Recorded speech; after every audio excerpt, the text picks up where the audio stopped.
ধোঁয়ার কুণ্ডলী দেখে মনে হবে যেন কয়েক ঘন্টা আগে লেগেছে আগুন। পানি দিয়ে আগুন নেভানো গেলেও কিছুতেই বন্ধ হচ্ছে না ধোঁয়া।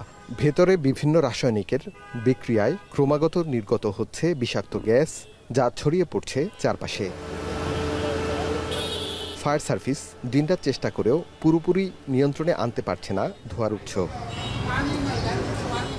রাসায়নিকের ধোঁয়ায় নিঃশ্বাস নিলে আক্রান্ত হতে পারে ফুসফুস। এ কারণে আশেপাশের কলকারখানাও বন্ধ রয়েছে। বেশিরভাগ দোকানপাট, রেস্তোরাঁও বন্ধ। বাসিন্দাদের নিরাপদে সরে যেতে বলা হলেও নির্দেশ না মানায় অসুস্থ হয়ে পড়ছেন অনেকেই। পরিস্থিতি নিয়ন্ত্রণে আনতে কদিন লাগবে তা এখনও নিশ্চিত নয় ফায়ার সার্ভিস। বিভিন্ন প্রকার কেমিক্যাল থাকার কারণে ব্লিচিং পাউডার ছিল, সোডা অ্যাশ ছিল, সোডিয়াম বাইকার্বনেট ছিল, অ্যাসিড ছিল, পটাশ ছিল, সব কিন্তু এক হয়ে গেছে বিস্ফোরণের কারণে। এরা কিন্তু ভিতরে বিভিন্ন জায়গায় বিস্ফোরণ হচ্ছে।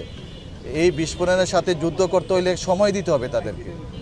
সময় না দিয়ে যদি আপনি দ্রুত অ্যাটাক করতে যান তাহলে বিপদের সম্ভাবনা সবচেয়ে বেশি থাকে।